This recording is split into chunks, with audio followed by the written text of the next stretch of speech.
বিকাল গড়িয়ে সন্ধে নামলো, সেই সময় তিতলি আর তিতলির মা মিলে বাজারের দিকে রওনা দিল।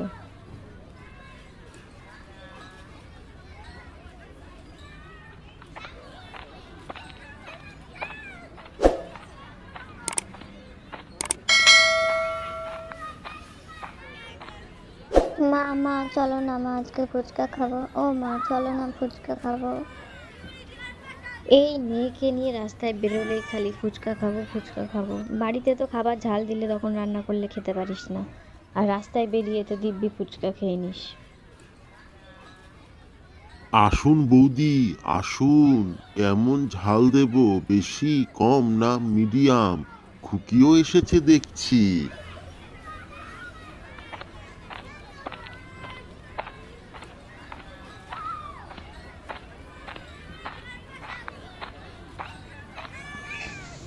কাকু কাকু, তোমার হাতের ফুচকা আমার খুব ভালো লাগে। তুমি যেমন ঝাল দাও ঠিক তেমনই করো। আর আমার ফুচকা পাগল মেয়ে হয়েছে রে।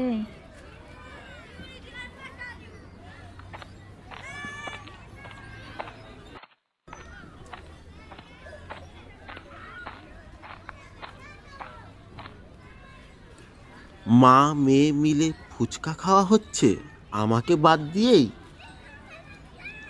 আমরা এসেছিলাম বাজারে একটু বাজার করতে, কিন্তু তোমার ফুচকা পাগল মেয়ে ফুচকা দেখলেই খালি ফুচকা খাবে।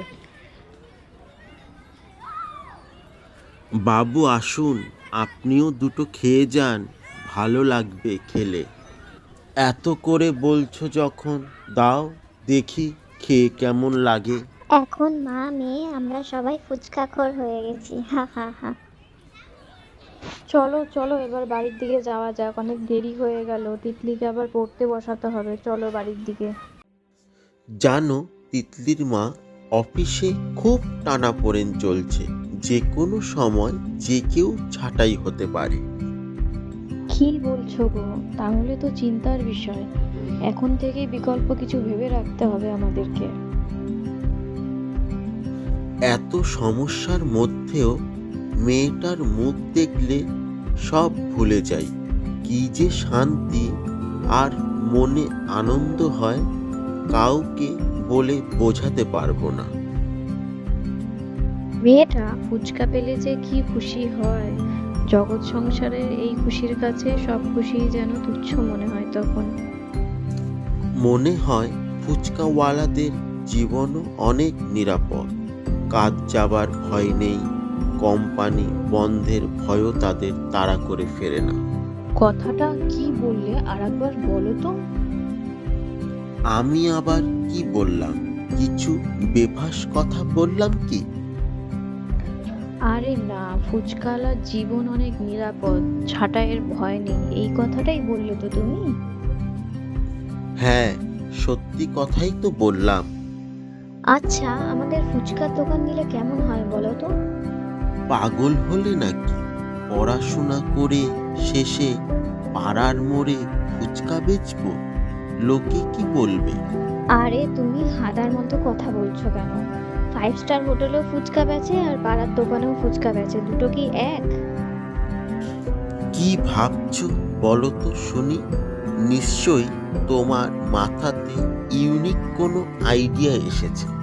পুরোটা আমাকে ভাবতে দাও, আমি কাল সকালের মধ্যে তোমাকে বলবো।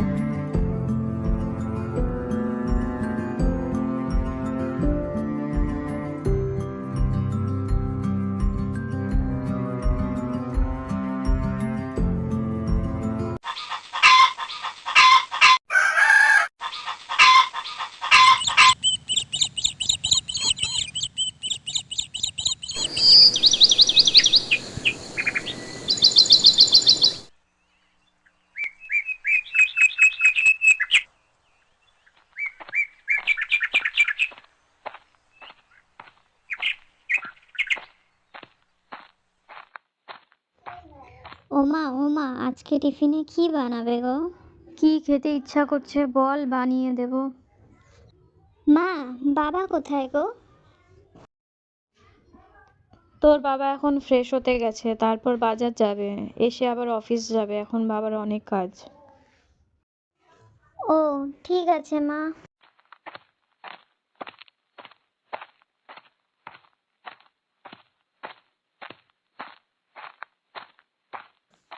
তুমি কাল প্ল্যানটা কি করলে বললে না তো?